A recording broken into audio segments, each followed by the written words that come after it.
ఆశ్రమ సిబ్బంది గౌరమ్మ సంచిని వెతకగా ఆమె రేషన్ కార్డు, ఆధార్ కార్డు దొరికాయి.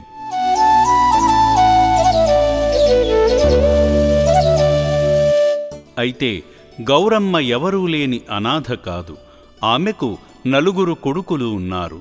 పోలీసులు వారి కుటుంబీకులకు సమాచారమివ్వడంతో ఆమె 3వ కొడుకు ముత్యాలు వెంటనే స్పందించి ఆశ్రమానికి చేరుకున్నారు.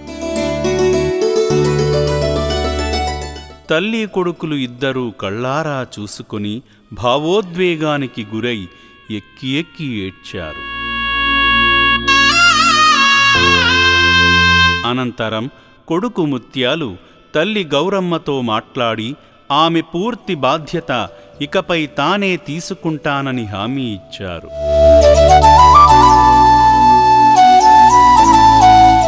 ఆశ్రమ సిబ్బంది ముత్యాలతో హామీపత్రంపై సంతకం చేయించుకుని అప్పగించగా కన్నతల్లిని తనతో పాటు ఇంటికి సగౌరవంగా తీసుకువెళ్లారు.